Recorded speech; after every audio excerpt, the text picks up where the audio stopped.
Good evening. Presidential politics. Right away, there's lots of news in all directions. My professionals join my colleague and co-host, Thaddeus McCotter, WJR, the great voice of the Great Lakes, from the state of Michigan, and John Fund of the National Review Online, who's reporting tonight from the state of Colorado, and David Drucker of the Washington Examiner, who's reporting tonight from the state of California. Three significant blue states. One of them is a battleground, Colorado. Gentlemen, I begin with the report. This is from Mark Halperin at Bloomberg Politics. Priorities USA, the super PAC supporting Hillary Clinton's candidacy, is considerably reducing its spending for TV ads from September 2nd to 20, that is the period between Labor Day and just before the first debate on the 26th on Long Island, in Virginia, Colorado, and Pennsylvania, three battlegrounds. Gentlemen, all weekend long, we've seen again and again summary headlines that point to remarks such as tonight on Bloomberg Politics by a GOP strategist who's quoted, this is Tim Miller, an advisor on our Principles PAC, that's a super PAC supporting Republican candidates. Tim Miller says the presidential race is over. Pulling down your ads in three battleground states because you're that far ahead. And I add one more metric before I ask you to comment. Virginia tonight, Indiana tonight, a new poll from Indiana, the red state of Indiana, the Hoosiers, the state where Donald Trump won the primaries by defeating Ted Cruz, the state where the governor was chosen by Donald Trump to be his vice presidential nominee, bringing in the conservative part of the Republican Party. The poll tonight from Indiana in the presidential contest, 44 to 44.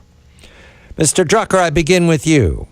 These battleground states, the Clintons are pulling back. Maybe it's a head fake, maybe it's a good head fake, but that Indiana poll tells me that the map is changing severely and quickly. Do you see the same thing in California? And is there a moment between now and the first debate where the Trump campaign can stop this clear trend? Good evening to you, David.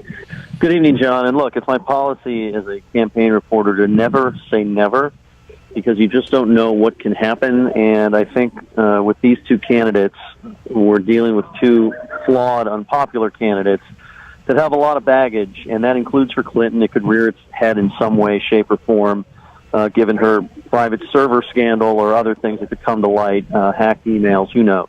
So I won't rule anything out, but we've all seen the numbers. I've been writing about this for days now, trying to make people understand that the numbers aren't lying. She is winning, and she is winning almost everywhere.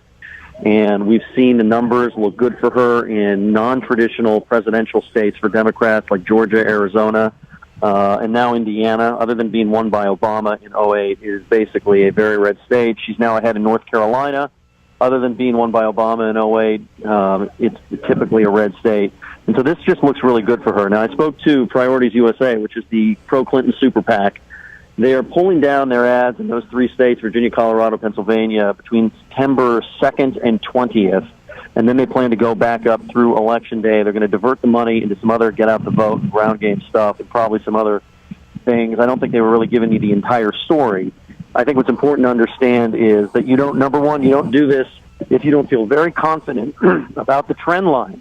Because obviously 2 weeks from now, I mean, they've announced they're pulling down ads a couple of weeks from now. Things can change. So they feel very confident about the trend lines. They're doing a ton of polling at this super PAC, a ton. They have a lot of data. And so things can change, but they feel confident enough to try some other things with the money. And I think the state of the race is exactly what we think it is today. Can it change? Yes. Will it? I mean, we'll have to see. Mr. Fund, good evening to you. The one I'm looking at is the Hoosiers. My father and grandfather are Hoosiers. They still are, and they're watching Indiana, 44 to 44. Is that indicative of things going on elsewhere in red states? Good evening to you, John. Absolutely. I just finished attending the meeting of the National Republican Lawyers Association. This is a group of 500 lawyers from all 50 states. The battleground reports from everywhere are that the Trump campaign is either non-existent or collapsing. Morale has fallen apart. And I agree with David. You never say never because, give me 3 terrorist attacks in American shopping centers or give me amazing revelations in WikiLeaks and the campaign could change dramatically. But at the current trajectory and in the current direction of this campaign, Donald Trump has already lost. The only question is how many people he drags down with him in the Senate and the House. Thaddeus, you have a question for our professionals. Well, John Fund just raised it. What is the House and Senate Republican caucuses, respectively? What are they going to do about this? What can they do about this to insulate themselves from what appears to be a debacle? John? Well, in 1996, the Republican committees for Congress waged a very effective ad campaign. Bob Dole was down double digits to Bill Clinton, and he ended up losing by 8, better than the polls.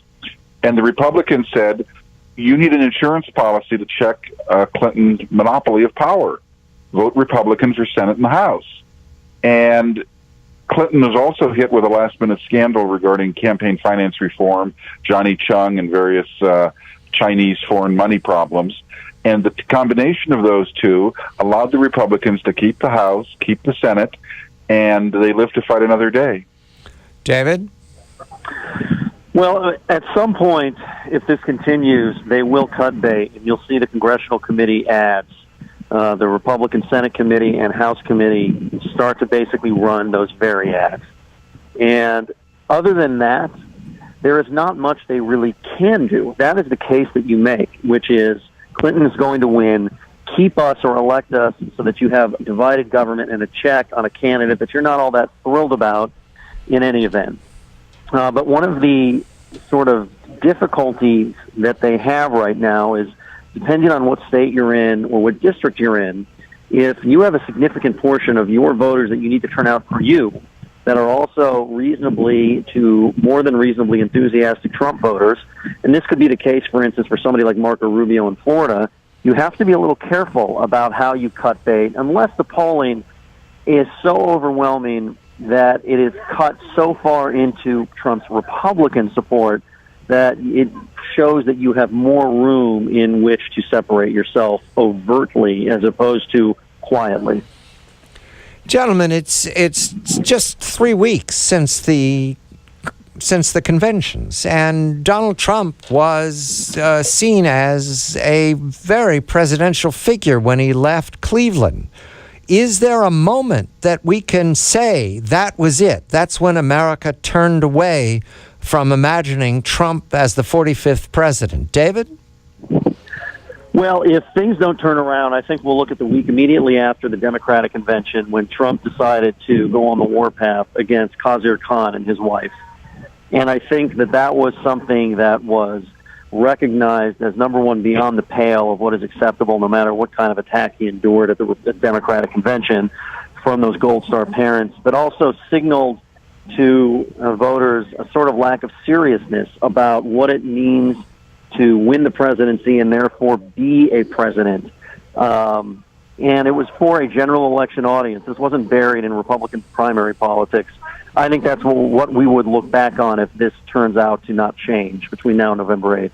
John, one of the observations about attacking the Khans is that Trump had been skilled at attacking the so-called elite, the Republican leadership, or Washington, the Senate, the Congress, billionaires, people at his level.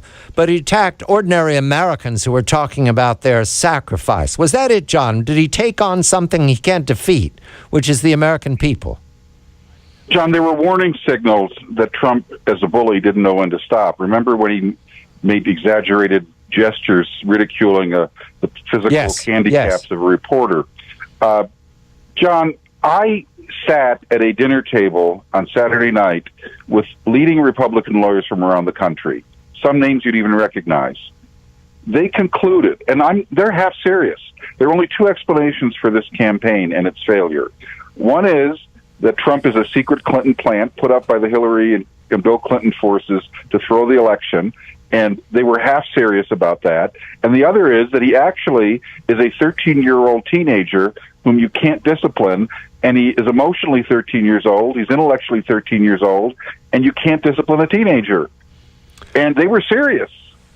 Thaddeus? Well, to John Fund and then Mr. Drucker, but whether he's a plant or whether he's a 13-year-old, he was nominated by the Republican Party. He won primaries within the Republican Party. What does this say about the future of the Republican Party, especially what appears to be an inability of the Never Trump and the Ever Trump sides to someday walk hand in hand again? Yeah, here we are in the 7th grade, David. What's going to happen to us? Yeah, I haven't been able to figure this out, and because there are so many scenarios, and none of them appear good. I mean, first of all, you have the ideological fissures about trade versus free trade and free markets, entitlement reform versus we don't want to reform our entitlements and give us more. I mean, there are all sorts of ideological fissures. There are cultural fissures. There are racial fissures that are related to the cultural fissures, and everybody has to figure out how to get on the same page. And usually these things are motivated by the self-interest of a party that decides it wants to win so badly it will ally with itself and stop fighting internally, because that's how you win an election. But there are going to be a lot of recriminations if things don't go well. And even if things go well and Trump somehow pulls it out, the party is still going to be at war with itself. I'm not sure yet how they're going to fix this. John? I believe the Republican Party is going to have to move away from its dependence on the donor classes, the agenda of big business, tendency to favor corporate welfare, and move in a more populist direction. Not abandoning free trade, but recognizing that free trade has to include very tough negotiations with trading partners. Not abandoning a belief in immigration reform, but recognizing immigration reform without integration and assimilation and without real enforcement of laws is going to lose them an enormous swath of their electorate. And on national security, recognizing that while America can be assertive in the world, people are tired of being patsies and suckers and letting our allies get away with being subsidized. I think the Republican Party is going to have to move in that direction. Otherwise, there will be the civil war that David described.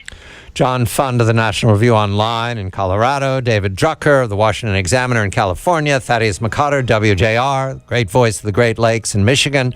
I'm John Batchelor in New York.